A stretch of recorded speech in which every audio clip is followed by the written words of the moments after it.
ಎಲ್ಲರಿಗೂ ನಮಸ್ಕಾರ. ದಾನ ಚಿಂತಾಮಣಿ ಅತ್ತಿಮಬ್ಬೆ ತರಗತಿ 7ನೇ ತರಗತಿ, ವಿಷಯ ಕನ್ನಡ, ಭಾಗ 2, ಪಾಠ 10.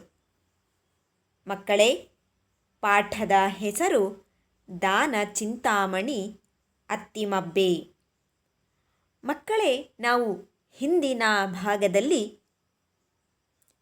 ನಮ್ಮ ಕನ್ನಡ ನಾಡು ಕವಿ ಕಲಿಗಳ ನಾಡು, ವೀರ ಪುರುಷರು ವೀರ ರಮಣೀಯರು ಹೊಂದಿದ ನಾಡು. ಕನ್ನಡ ನಾಡಿನಲ್ಲಿ ಯುದ್ಧ ವೀರರಷ್ಟೇ ಅಲ್ಲದೆ ದಾನವೀರರನ್ನು ನಾವು ನೋಡಬಹುದು. ಅಂತಹ ದಾನವೀರತೆಗೆ ಹೆಸರಾದವರಲ್ಲಿ ಅತ್ತಿಮಬ್ಬೆ ಸಹ ಒಬ್ಬಳು. ಆಕೆ 10ನೇ ಶತಮಾನದಲ್ಲಿ ಜನಿಸಿದವಳು. ಆಕೆಯ ತಂದೆ ಮಲ್ಲಪ್ಪ, ತಾಯಿ ಅಬ್ಬಕಬ್ಬೆ. ಇವರಿಗೆ ಜವಳಿ ಮಕ್ಕಳು ಜನಿಸುತ್ತಾರೆ. ಆ ಜವಳಿ ಮಕ್ಕಳಲ್ಲಿ ಅತ್ತಿಮಬ್ಬೆ ಮತ್ತು ಗುಂಡುಮಬ್ಬೆ. ಅತ್ತಿಮಬ್ಬೆಯು ಬಾಲ್ಯದಲ್ಲಿಯೇ ಅತಿ ಚತುರೆ, ವಿನಯ, ವಿವೇಕ ಸಂಪನ್ನೆಯನ್ನು ಹೊಂದಿದ್ದವಳು. ಜೊತೆಗೆ ಅವಳು ಮನೆಯ ಮುದ್ದಿನ ಮಗಳಾಗಿ ಬೆಳೆದಳು. ಅತ್ತಿಮಬ್ಬೆಯ ತಂದೆ ತಾಯಿಯರು ಉತ್ತಮ ಸಂಸ್ಕಾರ ಹೊಂದವರಾಗಿದ್ದರು. ಮಲ್ಲಪ್ಪನಿಗೆ ತನ್ನ 8 ಮಕ್ಕಳಿಗೆ ಒಳ್ಳೆಯ ವಿದ್ಯಾಭ್ಯಾಸವನ್ನು ಕೊಡಿಸೋದಕ್ಕೆ ಗುರುಗಳನ್ನು ನೇಮಕವನ್ನು ಮಾಡ್ತಾರೆ.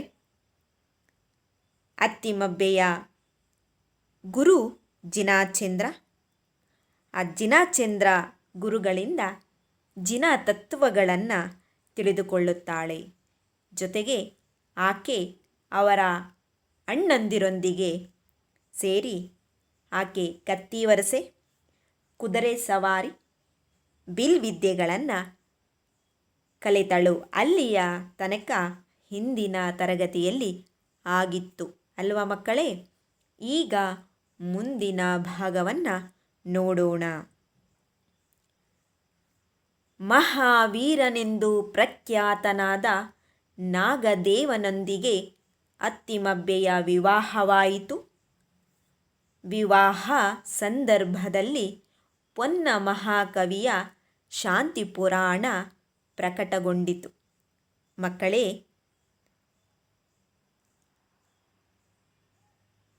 10ನೇ ಶತಮಾನದಲ್ಲಿ ಮಹಾವೀರನೆಂದು ಪ್ರಸಿದ್ಧನಾದ, ಪ್ರಖ್ಯಾತ ಅಂದರೆ ಪ್ರಸಿದ್ಧಿಯನ್ನು ಪಡೆದುಕೊಂಡ ನಾಗದೇವನೊಂದಿಗೆ ಅತ್ತಿಮಬ್ಬೆಯ ವಿವಾಹವಾಯಿತು. ವಿವಾಹ ಅಂದರೆ ಮದುವೆಯಾಯಿತು. ಆ ಮದುವೆಯ ಸಂದರ್ಭದಲ್ಲಿ ಪೊನ್ನ ಮಹಾಕವಿಯ ಶಾಂತಿ ಪುರಾಣ ಪ್ರಕಟಗೊಂಡಿತ್ತು. ನಾವು ಹಳೆಗನ್ನಡ ಸಾಹಿತ್ಯವನ್ನು ನೋಡಿದಾಗ ನಾವು ಪೊನ್ನ, ರನ್ನ, ಜನ್ನ, ಪಂಪ ಈ ಕವಿಗಳನ್ನು ನೋಡಬಹುದು. ಇದೇ ಶತಮಾನದಲ್ಲಿ ಅಂದರೆ 6ನೇ ಶತಮಾನದಲ್ಲಿದ್ದಂತಹ ಕವಿಗಳು. ಅತ್ತಿಮಬ್ಬೆ ಮತ್ತು ನಾಗದೇವನ ಮದುವೆಯ ಸಂದರ್ಭದಲ್ಲಿ ಪೊನ್ನ ಮಹಾಕವಿ ಬರೆದಂತಹ ಶಾಂತಿ ಪುರಾಣ ಆ ಸಂದರ್ಭದಲ್ಲಿ ಪ್ರಕಟಗೊಂಡಿತ್ತು. ಸಾಹಿತ್ಯಾಭಿಮಾನಿಯಾದ ಮಲ್ಲಪ್ಪನು ಶಾಂತಿ ಪುರಾಣದ 1000 ಹಸ್ತಪ್ರತಿಗಳನ್ನು ಮಾಡಿಸಿದನು. ಮಕ್ಕಳೇ, ಅತ್ತಿಮಬ್ಬೆಯ ತಂದೆಗೆ ಸಾಹಿತ್ಯದಲ್ಲಿ ಹೆಚ್ಚು ಪ್ರೀತಿ ಇತ್ತು. ಆದ್ದರಿಂದ ಅವರು ಒಬ್ಬ ಸಾಹಿತ್ಯ ಅಭಿಮಾನಿಯಾಗಿದ್ದರು. ಆ ಕಾರಣದಿಂದ ಆವಾಗ ಪ್ರಕಟಣೆಗೊಂಡಿದ್ದ ಶಾಂತಿ ಪುರಾಣವನ್ನು 1000 ಹಸ್ತಪ್ರತಿಗಳನ್ನು ಮಾಡಿಸ್ತಾನೆ. ಏನು ಹಸ್ತಪ್ರತಿಗಳು ಅಂತ ಹೇಳಿದ್ರೆ ಕೈಯಿಂದ ಬರೆಯುವುದು ಎಂದರ್ಥ. ಬರವಣಿಗೆ, ಆ ಕೃತಿ ಇದೆಯಲ್ಲ, ಶಾಂತಿ ಪುರಾಣ ಒಂದು ಕೃತಿ ಇದೆಯಲ್ಲ, ಅದನ್ನು ಕೈ ಬರಹದ ಮೂಲಕ ಬರೆದ ಪ್ರತಿ. ನಾವು ಬರೀತೀವಲ್ಲ ದಿನ ನಮ್ಮ ಒಂದು ನೋಟ್ ಪುಸ್ತಕಗಳಲ್ಲಿ ಬರಿತೀವಲ್ಲ ಆ ರೀತಿ ಬರೆಯುವಂಥದ್ದು. ಹಾಗೆ ಅವನು 1000 ಹಸ್ತಪ್ರತಿಗಳನ್ನು ಬರೆಸ್ತಾನೆ, ಮಾಡಿಸಿದನು. ಆ 1000 ಒಂದು ಪ್ರತಿಗಳನ್ನು ಮದುವೆಗೆ ಬಂದ ಬಂಧು ಮಿತ್ರರಿಗೆ ಬಂಗಾರದ ಜಿನಾಬಿಂಬ ಹಾಗೂ ಹಸ್ತಪ್ರತಿಗಳನ್ನು ಉಡುಗೊರೆಯಾಗಿ ನೀಡಿದನು. ನೋಡಿ, ಆ 1000 ಹಸ್ತಪ್ರತಿಗಳನ್ನು ಏನು ಮಾಡಿಸಿದನು ಮಲ್ಲಪ್ಪ, ಆ 1000 ಹಸ್ತಪ್ರತಿಗಳನ್ನು ಯಾರು ನಾಗದೇವ ಮತ್ತು ಅತ್ತಿಮಬ್ಬೆಯ ಮದುವೆಗೆ ಬರ್ತಾರೋ, ಅಂದರೆ ನೆಂಟರು, ಬಂಧು ಮಿತ್ರರು ಅಂದರೆ ನೆಂಟರು ಬಂದವರಿಗೆ ಆ ಒಂದು ಹಸ್ತಪ್ರತಿ ಜೊತೆಗೆ ಒಂದು ಜಿನಾಬಿಂಬ ಅಂತ ಹೇಳಿದ್ರೆ ತೀರ್ಥಂಕರ ಪ್ರತಿಮೆ. ನಾವು ಇತಿಹಾಸದಲ್ಲಿ ನೋಡಿದ್ದೀವಿ, 24 ತೀರ್ಥಂಕರಿದ್ದರು ಜೈನ ಧರ್ಮದಲ್ಲಿ ಅಂತ. ಹಾಗೆ ಒಂದು ಒಂದು ಒಂದು ಜೈನರ ಒಂದು ತೀರ್ಥಂಕರ ಒಂದು ಪ್ರತಿಮೆ ಜೊತೆಗೆ ಶಾಂತಿ ಪುರಾಣದ ಒಂದು ಬರವಣಿಗೆಯ ಪತ್ರವನ್ನು ಕೊಟ್ಟು ಉಡುಗೊರೆಯಾಗಿ ಒಂದು ಮದುವೆಗೆ ಬಂದವರಿಗೆ ಒಂದು ಉಡುಗೊರೆಯಾಗಿ ನೀಡಿದನು. ಅತ್ತಿಮಬ್ಬೆ ಬಾಗೇವಾಡಿಗೆ ಬಂದಳು.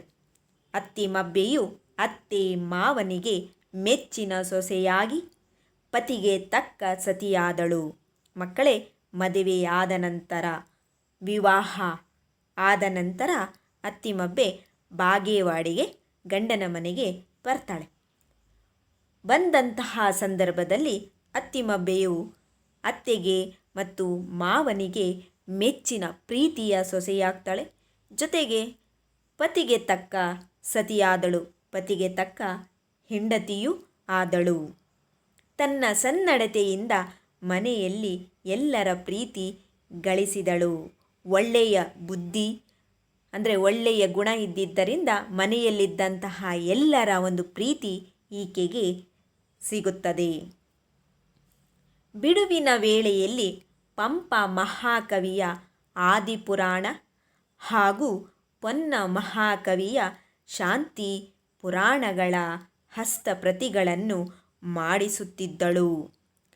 ಮಕ್ಕಳೇ, ಮನೆ ಎಲ್ಲ ಕೆಲಸ ಆದ ಮೇಲೆ ಬಿಡುವಿನ ವೇಳೆ ಅಂದರೆ ಬಿಡುವಿನ ಸಮಯದಲ್ಲಿ ಅತ್ತಿಮಬ್ಬೆಯು ಪಂಪ ಮಹಾಕವಿಯ ಆದಿಪುರಾಣ, ಇದೊಂದು ಪುಸ್ತಕ, ಆ ಪುರಾಣ ಮತ್ತು ಪೊನ್ನ ಮಹಾಕವಿಯ ಶಾಂತಿ ಪುರಾಣಗಳನ್ನು ಸಹ ಈಕೆ ಹಸ್ತಪ್ರತಿಗಳನ್ನು ಮಾಡಿಸುತ್ತಿದ್ದಳು, ಅಂದರೆ ಬರೆಸುತ್ತಿದ್ದಳು ಅಂತ. ಹಸ್ತಪ್ರತಿ ಅಂತ ಹೇಳಿದ್ರೆ ಒಂದು ಕೈ ಬರಹದ ಮೂಲಕ ಬರೆದ ಪ್ರತಿ ಅಥವಾ ಕೈ ಬರವಣಿಗೆಯ ಮೂಲ ಪ್ರತಿ ಅಂತ.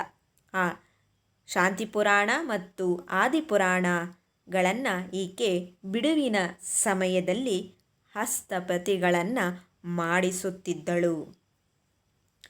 ಆಗಾಗ ಪತಿಯೊಂದಿಗೆ ಶಸ್ತ್ರಾಗಾರಕ್ಕೆ ಹೋಗಿ ಕತ್ತಿ ಗದೆ ಹಿಡಿದು ತನ್ನ ಕೈ ಚಳಕ ತೋರಿಸುತ್ತಿದ್ದಳು.